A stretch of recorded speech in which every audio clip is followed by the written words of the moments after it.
Is it possible for a marketplace to also embrace eco-conscious practices?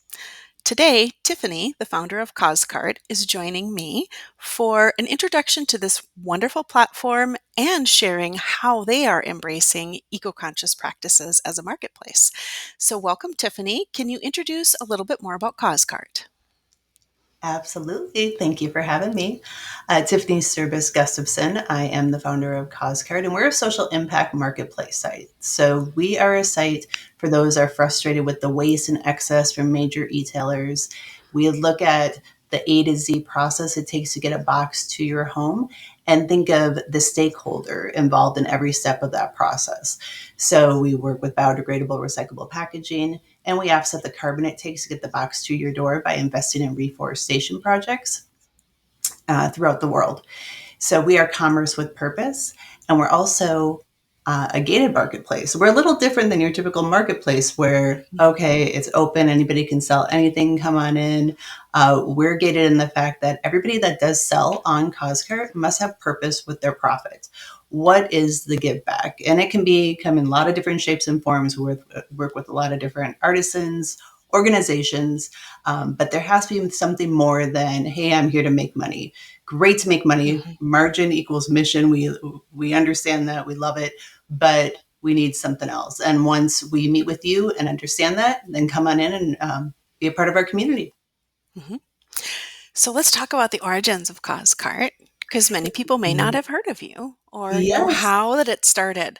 Talk a little bit about the early days and what it looks like, because I know you've been evolving your eco-conscious mission over a period of years. So let's talk about the beginning. Talk about the genesis or the very beginning Yes. of what things looked like when you first got started on this eco-conscious journey and first launched it. Yes. Back in like the olden days, right? Um, so I've been in e-commerce in the industry for 13 years, and I started a business as an entrepreneur for an employer that was selling furnishing, stained glass lighting, stained glass accents, handmade rugs from overseas. And they had no online presence. So I, was one who raised my hand and be like, I'll do it. I'll try it. I'll try this e-commerce thing. Sounds interesting. And so was put on an island and like, here, have at it, kid, and see what you can do. It's like, okay. So I worked on 15 different platforms, all marketplaces, selling these goods and drop shipping. And did it for 10 years. When I exited, we were doing over 30 million in retail sales a year. Substantial growth, scale, understood how to scale a business when it comes to e-commerce, but more importantly, how to make it profitable too. That's very important and very hard in e-commerce because it's skew economics and like the devil is in the details when it comes to your profit margin when you're selling Mhm. online. So to be able to figure that out, like that was wonderful. But I felt icky. I felt icky in the Mhm. fact that in those 10 years I had watched the growth happen, but I saw so much waste and Mhm. excess. And I saw this Yeah. blueprint of how we sell online that was a standard that was set by major retailers on the market that everybody follows that way. And that's what we've been conditioned to do as vendors, because I was a vendor, but then also as a consumer and expectations too. And then looking at it, having lived and breathed that process for 10 years is like, oh my gosh, there's so much opportunity to clean up this Mhm. waste and do better. So many areas to do better and little changes that can make a huge impact to do better. So I was like, wouldn't that be cool if you could actually have a platform where every step was thinking about the stakeholder involved as opposed to that traditional shareholder model of, profits over everything, right? Mhm. And how can you do better every step along the way? And as a consumer who wants to do better, but it's completely overwhelming to do better online because how do you find these makers? How do you find these people that are doing things and doing give backs? Are they really doing what they say? Is the greenwashing effect? All of that, but be able to go there and have somebody else have done the homework for you. So now you can shop with ease, knowing that when you're shopping, it's aligning with the causes that are important to you or the values, missions that are important to you. And you can use that as a way to navigate through and find all these wonderful products and awesome vendors. And the vendor's voice gets amplified. as a vendor on all of these platforms, it was very hard to get the messaging across of who we were, the DNA of who we were, and the hard work it took to make stained glass. Mm, Um, mhm. that was lost, what they call below the fold in the industry, right? So it's like, it's Sure. not the right when you're scrolling through looking at a product, it's below the fold. It's kind of lost in all the jargon of the SEO and all those technical keywords and things you have to have on a marketplace site to get visibility. That messaging gets diluted. So wouldn't that be cool if you could have a platform that's a community of artisans, nonprofits, minority owned business owners, all of these people that are together working together, and they all can amplify their voice and talk about their cool product and their awesome story and give back. Mhm. So that brought me to Cause-Cart, and now we're in year 3. So we've been live for 3 years, and it's definitely been a journey, a lot of learnings along the way for sure. I thought I figured it all out with those 10 years. Yeah, there was a lot of learnings there as well, but there's also been a lot of change in the market too. So, it's all about pivoting and being agile and being open to learning and, always being open to testing as well. Mhm. Now, your model's a little different given how the inventory is set up, and so you have some things that are a little bit different than Mhm. other marketplaces where someone might sell on that marketplace, but then an artisan fulfills it from their home. Talk a little bit more about the fulfillment side because you've done some great things there in terms of the eco-conscious practices that you're employing there. Yeah, the fulfillment side is an option because we were working and talking to artisans that had no online presence. Maybe were intimidated by the idea or did not have the capability or bandwidth to even take that on. And I learned pretty quickly that I was like, you know what? If everybody stays in their lane and focuses on what they're really great at, the artisan making the product, Cause-Cart focusing on the logistics and the e-commerce parts, and then if there's an organization that you're giving back to that's a nonprofit, they're focusing on the good fight that they're doing with the cause Mhm. that they're helping. So if everybody works together, right, and we all focus on what we're great at and what we love to do, it's a win-win for all. And I opened up that opportunity to bring in inventory that is on consignment. So we don't own the inventory, but we hold the Mhm. inventory here in Minnesota to give those artisans the opportunity to be able to be online, test the waters in e-commerce, see if this is right for you, and us take on that fulfillment side and order execution side. So it's a extremely light lift for anybody, and it's not intimidating because we don't charge for setup fees or Mhm. costs to actually get onboarded with us. So you don't pay. We're commission based. You don't pay until you sell something to Mhm. us.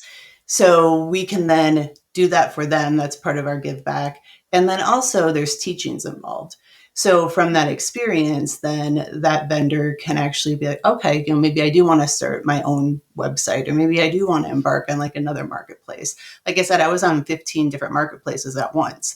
You got to meet the Mhm. customer where the customer wants to be. So never think, oh, because I'm on one, I'm okay. And, I've got the market cornered. That's not how e-commerce works. So always being open to, working with vendors and saying like, hey, you could absolutely be on this site. This probably makes sense for your product. And if you want to scale, like it's probably a great thing. And it's okay to be on another site and also still be in the Cause-Cart community. Mhm. Yeah, and I think that back end part of it, it can be a very simple approach for someone wanting to sell their products, but maybe they don't have the space to store all of them, Mhm. or just dealing with the fulfillment. And if you Yes.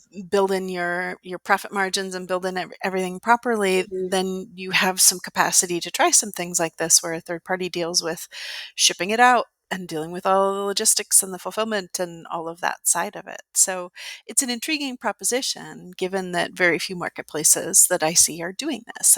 I thought that Mhm. was very interesting. Tell us a little bit more about your packaging, though. I loved hearing what you were doing with some of your packaging.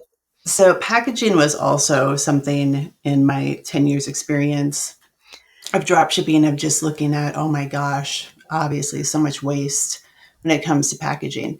There's of course going to be some products that you can't get around it, but can you do a little Mhm. bit better? There's Mhm, always that continuous improvement of like, can you do better? So for us, when we're shipping on behalf of a vendor, we go to great lengths to use biodegradable, recyclable packaging mhm, and drop test it, make sure, yes, does this make sense? Because obviously nobody wants a broken product received mhm, at their door. So it has to make sense. There's some cases where it doesn't, but we're very transparent with that in the listing to let the consumer know, like, hey, due to the nature of this item is shipped in whatever material it may be. mhm, But whenever possible, when it's being shipped by us, we are going to use biodegradable, recyclable packaging on everything. So whether that's into the envelope, that's the packaging tape is biodegradable. Even our sticker that says Cause-Cart is biodegradable. We don't use plastic wrap or bubble wrap. Everything else that we're using in that realm is recyclable, and just trying to always do better and look at, there's so many interesting products now out there when it comes to packaging that were not available 10 years ago or were not mhm, mainstream to be able to actually buy. So we work with a few select companies that have been awesome to work with, and just keep that relationship going and building on it. And like I said, that continuous always testing and learning, to be able to not only be better for us of what we're fulfilling, but then also to teach other vendors that are actually shipping on their own. Some are very sophisticated and have their own 3PL or their own mhm, warehouse, and just being like, hey, have you ever thought about this? Because mhm, again, it's that little bit of change that if we're all doing something, do a little better cumulatively, it makes a massive impact. mhm. And I love that philosophy. How do we do a little better? I mean, that's as I've thought about this whole event, it's been about embracing progress over perfection, is what I like to say, because so often, we can think, oh, well, until I have a perfect answer. Well, no, we can all do something. I mean, we do it with planting a tree for every subscription that we get, digital or print. We I can love all do that. something in order to try to offset our impact. So now you actually took it a step further, and you're even offsetting some of the effects of your warehouse and some of the other kinds of things. Can you talk about how have you thought about that side, given that you have to store physical industry or a physical inventory? What does it look like to have to think about offsetting that impact of storage space and everything that goes around that? So, what we've done for phase one is buying carbon credits. So, working with organizations locally within Minnesota, but then also internationally, of okay, here's our lot that we buy. And then we're keeping track of the mileage that's actually being done to get boxes to people's houses. We take that mileage that Mm, translates out to how many tons of carbon were used, what do we have in our bank, and then once that's needs to be replenished, then you go buy more credits. Now that's where we've started, but again, it goes back to, there's opportunity there to do better and keep on building off of that. As a startup, that's as best as we could do with the money at hand, but I don't see us stopping there. I would love to get to that granular level of being able to really dissect and figuring out, okay, what was our operational um, usage across our whole business model? What did we use? What are we doing? And maybe it isn't always in the form of carbon credits. Maybe it is something more tangible, clean water, whatever it is, and having also that engagement within the org as a whole, and letting the vendor base know too, educating them on what we're doing so they can be proud of being on the platform and they can learn as well. So again, it goes back to like the teachings of being able to tell people, this is what we're doing. Maybe you want to try that with your own business model, and then just keep doing better. So that's our focus right now, is the carbon credits. But I do see the next 1 to 2 years us expanding even further. mhm. And that is a great place to start. It's sort of in the absence of having something that's necessarily easy to measure, you actually have a benchmark that you Mhm. can set. And so it's just nice to be like, okay, well, here's where we're going to start. Again, we'll figure out more later. Part of it is you have to have the tools, the technology, everything has to be available to even be able to measure things Mhm. always. So there's That's the truth. I feel like it's just it's something that's going to continue to evolve, but you at least have a starting point at the Mhm. beginning. So this has been really Exactly. interesting. You're doing so many behind the scenes things. I think that, you read a website and they go, okay, but then you listen to it and you're like, oh, well, that was an interesting thought. That's an interesting thought. And I suspect we've probably piqued some people's curiosity. So how are they going to learn more about Cause-Cart if they want to follow up and learn more about the company? Love that. Well, you can visit www.cause dash, don't forget that dash cart.com. We are on Instagram actively. We're Cause Cart without the dash. So Cause Cart, that's our Instagram. And you can just go into causecart.com. You can set up an account. Anybody can set up an account. So you can shop freely on Cause-Cart, no problem. If you want to be a vendor, you can set up an account, but you will not be authorized as a vendor until we have a 15-minute orientation call Mm, to better hmm. understand you, the products, what your goals are. Again, this is really a collaboration of sorts in building this community. So we really want to white glove this whole vendor onboarding experience to be able to better understand you and the products that you have to offer. Wonderful. Well, thank you so much for joining me today on this, Tiffany. It's been a wonderful exploration for what you're doing. And thank you so much to everyone who has tuned in. Thank you so much.